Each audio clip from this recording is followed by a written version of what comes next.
Mechanical गुरु channel को subscribe कीजिए और बेल आइकॉन को दबाइए लेटेस्ट अपडेट पाने के लिए।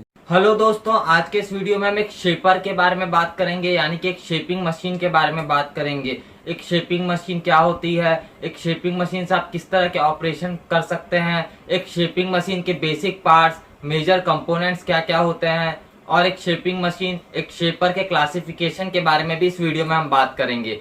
तो लास्ट तक बने रहिए मेरे साथ। मेरा नाम है अंकित, आप देख रहे हैं मैकेनिकल गुरु। चलिए शुरू करते हैं, आगे बढ़ते हैं। शेपर एक रेसिप्रोकेटिंग टाइप मशीन टूल है, यानी कि शेपर में रेसिप्रोकेटिंग मोशन होता है। दो तरह के मोशन किसी भी मशीन में होते हैं, जैसे लेथ में स्पिंडल का रोटरी मोशन होता है, उसी तरह शेपिंग मशीन में टूल का रेसिप्रोकेटिंग मोशन किया जाता है। और इस मशीन टूल के मोशन के कारण वर्क पीस के ऊपर मशीनिंग होती है। शेपर से आप वर्टिकल, हॉरिजॉन्टल और इंक्लाइंड सरफेसेस बना सकते हैं, और एक शेपर मशीन से आप मैक्सिमम 1000 mm तक की लेंथ का वर्क पीस को मशीन कर सकते हैं।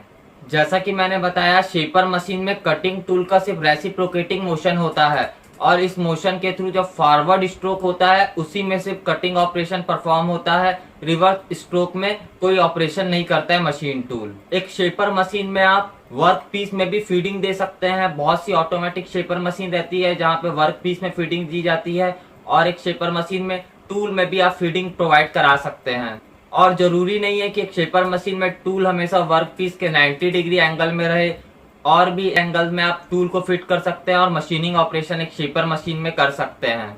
अब शेपर मशीन के बेसिक पार्ट्स, प्रिंसिपल पार्ट्स और कंपोनेंट्स के बारे में बात कर लेते हैं। मेरे बगल में आप एक शेपर मशीन का डायग्राम देख सकते हैं। सबसे पहला मेन कंपोनेंट है इस मशीन का, वह है बेस। एक शेपर मशीन का बेस कास्ट आयरन से बनाया जाता है, और यह वाइब्रेशंस और कंप्रेसिव लोड को रजिस्ट कर सकता है। उसके बाद बेस के ऊपर कॉलम रहता है।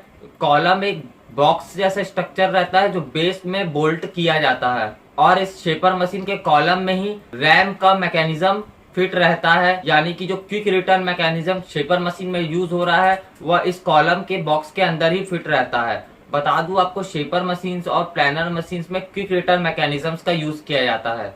मैंने क्विक रिटर्न मैकेनिज्म्स के ऊपर पहले वीडियो बनाया है। अगर आप मैकेनिज्म्स और उसके इन्वर्जन्स के बारे में नहीं जानते हैं, या क्विक रिटर्न मैकेनिज्म के बारे में नहीं जानते हैं, तो वो वीडियो देख सकते हैं। और इस शेपर मशीन के कॉलम के ऊपर गाइड वेज भी दिया जाता है, जिसके ऊपर रैम आसानी से स्लाइड हो सकता है। उसके बाद कॉलम के ऊपर रैम लगा रहता है।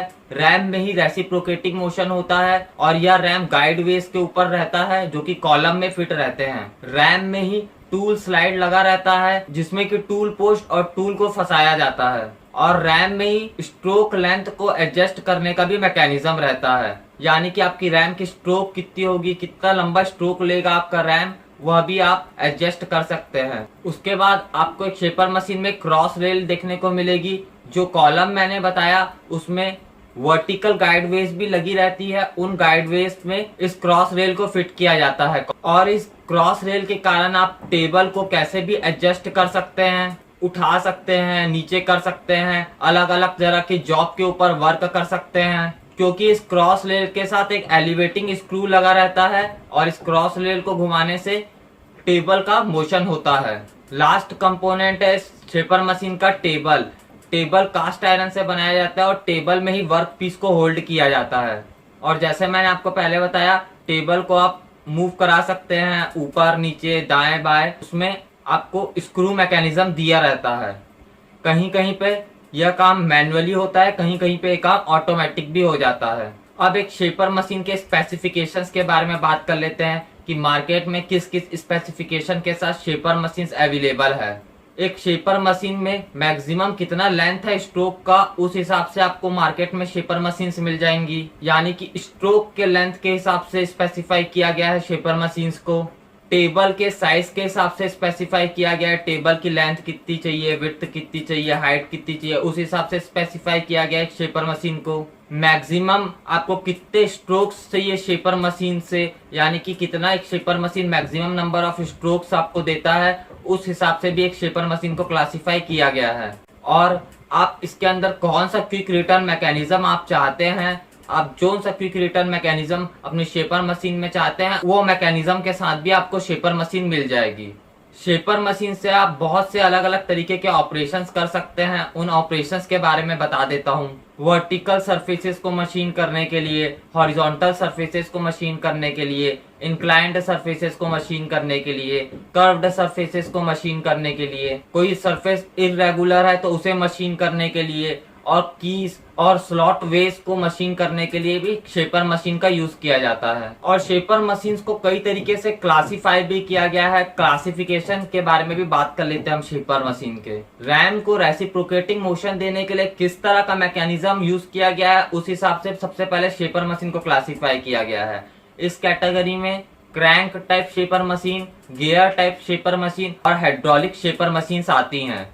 और रैम का क्या पोजीशन है और रैम किस तरह से शेपर मशीन में ट्रैवल कर रहा है, उस हिसाब से भी शेपर मशीन को क्लासिफाई किया गया है। जैसे कि horizontal type, vertical type, travelling head type shaper machines. उसके बाद कटिंग स्ट्रोक किस तरह का है एक मशीन में, उस हिसाब से भी एक शेपर मशीन को क्लासिफाई किया गया है। इसके अंदर पुश टाइप शेपर मशीन्स और ड्रॉ टाइप शेपर मशीन्स आती हैं। और टेबल का टाइप क्या है और टेबल की डिजाइन कैसी है, उस हिसाब से भी एक शेपर मशीन को क्लासिफाई किया गया है। इसमें आती है स्टैंडर्ड शेपर मशीन्स और यूनिवर्सल शेपर मशीन्स।